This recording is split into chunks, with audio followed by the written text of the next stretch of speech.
ತುಂಬ ಖುಷಿ ಆಗ್ತಿದೆ, ಎಕ್ಸ್ಪೆಕ್ಟೇಷನ್ಸ್ ಇರಲಿಲ್ಲ. ಟಾಪರ್ ಆಗಿರೋದಕ್ಕೆ ತುಂಬ ಖುಷಿ ಆಗ್ತಿದೆ. ಪೇರೆಂಟ್ಸು ಟೀಚರ್ಸ್ಗೂ ಅಷ್ಟೇ ಪ್ರೌಡ್ ಫೀಲ್ ಇದೆ. ಟೀಚರ್ಸಿಂದ ತುಂಬ ಒಳ್ಳೆ ಪ್ರೋತ್ಸಾಹ ಆಯಿತು. ಪ್ರಿನ್ಸಿಪಲ್ಸ್ ಅದರಿಂದನೂ ಅಷ್ಟೇ ಹೆಲ್ತ್ ಬಗ್ಗೆನೂ ಕೇರ್ ಮಾಡೋದಕ್ಕೆ ಹೇಳ್ತಿದ್ರು. ಹಾಗೆ ಫ್ರೀಕ್ವೆಂಟಾಗಿ ಟೆಸ್ಟ್ ಮಾಡ್ತಿದ್ರು, ಪ್ರಿಪ್ರೇಟರೀಸ್ ಮಾಡ್ತಿದ್ರು. ಇದರಿಂದ ನನಗೆಲ್ಲ ಸಿಲೆಬಸ್ ಕವರ್ ಮಾಡ್ಕೊಂಡು ಕ್ಲೀನಾಗಿ ಓದೋಕ್ಕಾಯಿತು. ಲಾಸ್ಟಲ್ಲಿ ಯಾವುದು ಕಷ್ಟ ಇದ್ದರೆ ಆರಾಮಾಗಿ ಓದಿ ಔಟ್ ಆಫ್ ಸ್ನೇಹಿತರಲ್ಲಿ ಯಾವ ಥರ ಪ್ರೋತ್ಸಾಹ ಮಾಡ್ತಿದ್ರು? ಅವ್ರು ಹೋಗ್ತಿದ್ದೆಲ್ಲ ಬರ್ತಿದ್ರು, ಟೈಮ್ ಟೇಬಲ್ ಹಾಕೊಳಕ್ಕೆ ಹೇಳ್ತಿದ್ರು.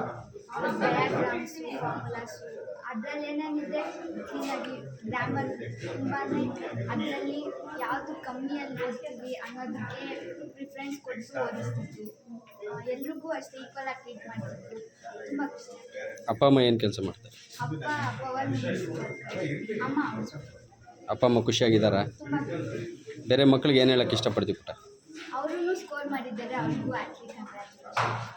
ಅಲ್ಲ, ಇನ್ನು ನೆಕ್ಸ್ಟ್ ಬರೋಂಥ ಸ್ಟೂಡೆಂಟ್ಸ್ಗೆ ಏನು ಹೇಳೋಕ್ಕೆ ಇಷ್ಟಪಡ್ತೀವಿ? ಹಾರ್ಡ್ ವರ್ಕ್ ಮಾಡಿದ್ರೆ ನೀವು ಔಟ್ ಆಫ್